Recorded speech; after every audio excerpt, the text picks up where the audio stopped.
En noviembre de 1919, en Praga, un hombre de 36 años se sentó a escribir la carta más larga de su vida. La carta era para su padre y tenía 100 páginas. Y cuando la terminó, se la dio a su madre para que se la entregara a su padre, pero cuando ella la leyó, se asustó y decidió que era demasiado y no se la entregó. El padre murió sin haberla leído y el hijo murió muy poco después sin haber resuelto nada. El hijo de esta carta se llamaba Franz Kafka. ¿Cómo un padre puede destruir a su hijo sin gritarle todo el tiempo, sin maltratarlo de una manera evidente? Su padre era Hermann Kafka. El padre lo destruía, pero de otra manera, con una especie de atmósfera que había creado. Kafka describe que cuando era chico y traía una idea o contaba algo que le había pasado en el colegio, se lo decía a su padre, no le contestaba la idea, no le discutía, solo no se la tomaba en serio.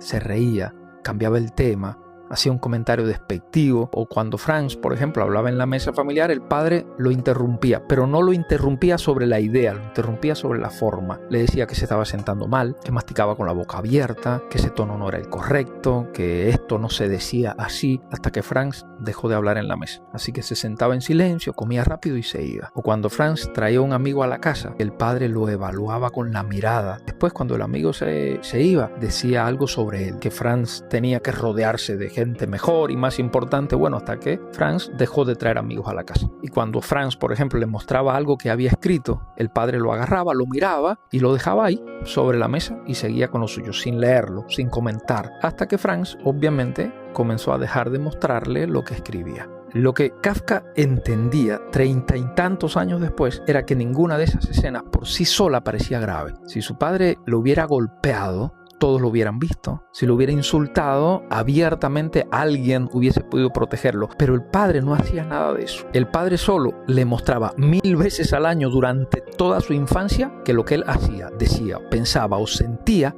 no era importante. Franz había aprendido a creerle al padre. Había crecido convencido en algún lugar muy adentro suyo donde la razón no podía entrar, de que lo que él hacía, decía o pensaba o sentía efectivamente no era importante. Y esa convicción, le explicaba Franz a su papá en la carta, se había vuelto el techo de toda su vida.